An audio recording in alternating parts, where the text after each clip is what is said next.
Hai guys, balik lagi bersama Kepoin dan Uap panas melayang di atas air dan gelembung-gelembung besar muncul di permukaan. Dalam beberapa menit, kamu melihat sepetak tanah muncul tepat di depan matamu. Tanah itu menyemburkan api dan lava. Jutaan galon air menguap di mulut gunung berapi itu. Karena ketakutan, kamu pun menjauh dari tempat itu. Selama 3 tahun berikutnya, pulau kecil yang tertutup gunung berapi itu perlahan-lahan akan muncul dari dalam air.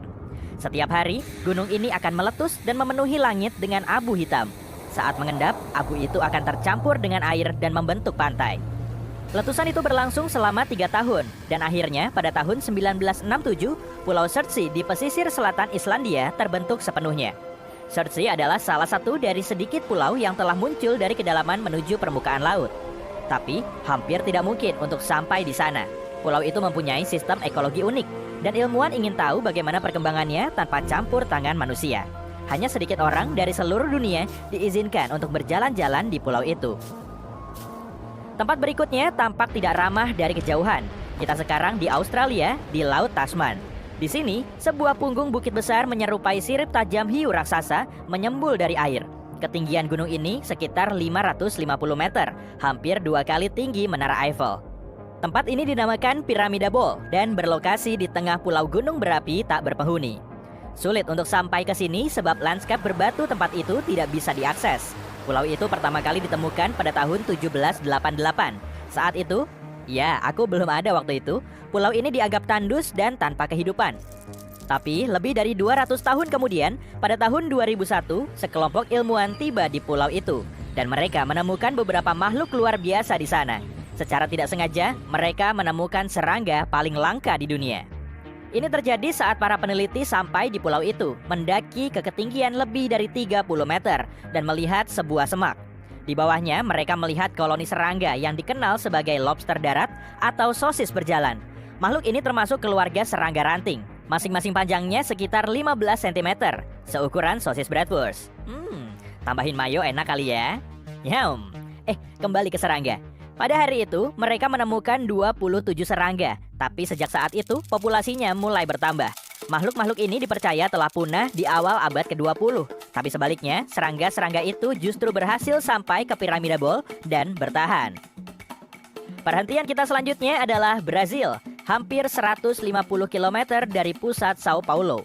Di sanalah kamu bisa menemukan sebuah pulau yang hampir tidak mungkin disinggahi. Tapi kalau sudah berhasil, tentu tidak mungkin meninggalkannya begitu saja. Namanya Pulau Ular. Tidak ada tempat lain di planet ini yang memiliki konsentrasi ular setinggi pulau itu. Menurut para peneliti, ada sekitar 5 ular di 1 meter persegi tanah di sana. Hanya ularlah penghuni pulau itu karena tidak ada hewan lain yang bisa selamat. Ular-ular di sana adalah salah satu spesies yang paling berbisa di dunia. Ular kepala tombak emas. Panjang ular ini sekitar 1,5 meter. Biasanya sangat kuat dan cepat bekerja. Kalau kamu biarkan reptil ini menggigit daging mentah, titik di sekitar gigitannya akan mulai meleleh. Aku nggak ikutan deh. Tapi bayangkan, kamu berada di pulau ini dan ular-ular tidak menggigitmu. Hal paling menarik yang bisa kamu temukan di sini adalah sebuah mercusuar tua. Bangunan ini tersembunyi di antara rimbunnya dedaunan. Pulau itu dulu ditinggali manusia. Menurut rumor yang beredar, penjaga terakhir sedang di dalam mercusuar ketika ular menyerang. Tak ada seorang pun yang tinggal di sana sejak saat itu. Kemunculan ular unik ini di pulau itu masih menjadi misteri. Legenda paling populer menyatakan bahwa seorang bajak laut datang ke sana dahulu kala. Dia menyimpan harta karun di suatu tempat di pulau itu. Lalu dia tinggalkan beberapa ular di tempat penyimpanan petinya. Sang bajak laut berharap reptil-reptil itu akan mencegah orang mengambil koin emas dan perhiasannya. Sejak saat itu, beberapa ekor ular berhasil meningkatkan populasinya sampai ribuan kali lebih banyak. Dan sebagian di antaranya dilaporkan memakai perhiasan. Hahaha, enggak kok, bercanda. Meski kamu ingin ke pulau itu karena alasan tertentu, petugas patroli akan menghentikanmu. Hanya beberapa orang dengan pakaian pelindung khusus bisa sampai di sana untuk mengadakan penelitian ilmiah. Pulau berikutnya berlokasi 27 km di selatan pusat kota Mexico City. Kamu bisa sampai di sana dengan mudah. Di sana tidak ada hewan berbisa, tidak ada yang menjaga tempat itu. Dan lanskap pulau itu memungkinkanmu untuk menambatkan perahu. Tapi kemungkinan besar kamu ingin segera meninggalkan pulau itu begitu jalan-jalan sebentar di sana, terutama kalau kamu tiba di malam hari. Ada banyak boneka digantung di pohon-pohon pulau itu. Mainan-mainan ini punya pakaian, ukuran, dan wajah yang berbeda-beda. Kamu bisa menemukan lusinan boneka di hampir semua pohon. Di pertengahan abad ke-20, salah satu penduduk Mexico City pindah ke pulau ini dan mulai memenuhi pulau ini dengan mainan. Dia memungut boneka-boneka ini dari berbagai tempat pembuangan sampah dan saluran air di seluruh pulau. Butuh waktu beberapa dekade untuk menghias setiap pohon. Pada awalnya, hal ini tampak unik dan menarik. Ribuan wisatawan datang untuk melihat pulau itu. Lalu boneka-boneka itu mulai menua dan usang. Hujan dan panas matahari merusak wajah boneka-boneka itu. Tertutup lumut, bentuk boneka-boneka itu mulai mengerikan. Tapi yang terparah adalah sebagian orang percaya kalau boneka-boneka ini menjadi hidup di malam hari.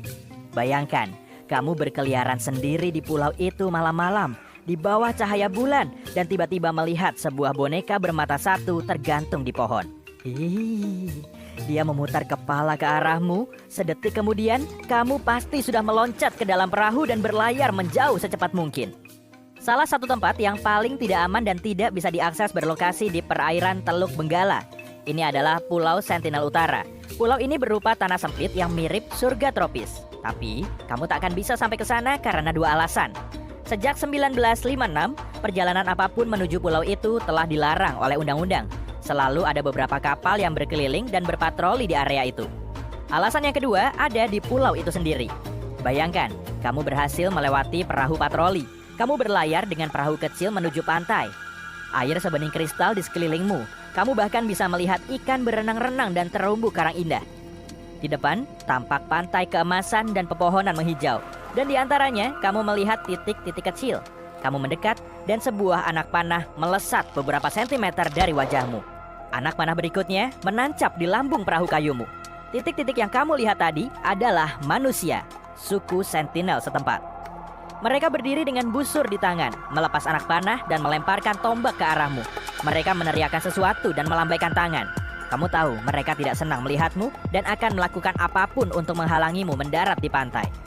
Suku Sentinel sudah lama diisolasi dari seluruh dunia dan sekarang sedang mempertahankan pulau mereka dengan sangat ketat. Tampaknya mereka tidak takut terhadap apapun. Pernah ada sebuah helikopter terbang menuju pulau itu dan penduduk lokal tetap melempar tombak dan melepas anak panah mereka. Mendekati tempat itu dilarang bukan hanya karena tidak aman bagi wisatawan, tapi juga untuk melindungi suku setempat dari bahaya peradaban.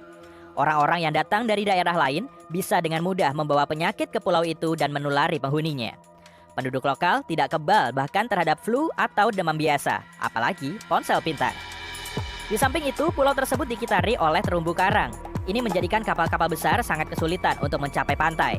Meskipun ada larangan dan bahaya, banyak orang telah mencoba pergi ke pulau itu. Pada tahun 1880, seorang petugas sampai di pantai dan menemukan bahwa tanah di sana ideal untuk menanam pohon kelapa. Pria itu juga menemukan beberapa desa, tapi tidak berani bertemu penduduk lokal. Akhirnya, dia meninggalkan tempat itu dalam keadaan hidup. Sejak saat itu, beberapa upaya lain telah dilakukan untuk sampai di pulau itu. Seringkali para peneliti dan pelancong memberikan hadiah kepada penduduk pulau berupa ikan atau kelapa. Penduduk lokal menerimanya, meminta lebih banyak, tapi tetap tidak mengizinkan orang asing mendekati rumah-rumah mereka. Berteman dengan penduduk lokal juga sulit, sebab mereka berkomunikasi dengan salah satu bahasa paling kompleks di dunia. Para ilmuwan dan ahli bahasa telah mempelajarinya selama puluhan tahun. Dan di akhir abad ke-20, beberapa penyelidik berhasil berteman dengan orang Sentinel. Pada tahun 1991, para penduduk pulau itu diundang untuk naik ke sebuah kapal besar. Satu tim antropolog memberi mereka kantong-kantong berisi kelapa. Hanya beberapa anggota suku yang menerima hadiah itu. Selama berabad-abad, suku Sentinel telah hidup sendiri jauh dari peradaban. Dan hampir tidak ada orang yang ingin mengubah situasi itu. Terus, nggak kenal internet, gorengan, sama Facebook gitu. Kalau aku sih, ogah. Cukup sekian pembahasan dari Kepoin dan sampai bertemu kembali di video-video berikutnya.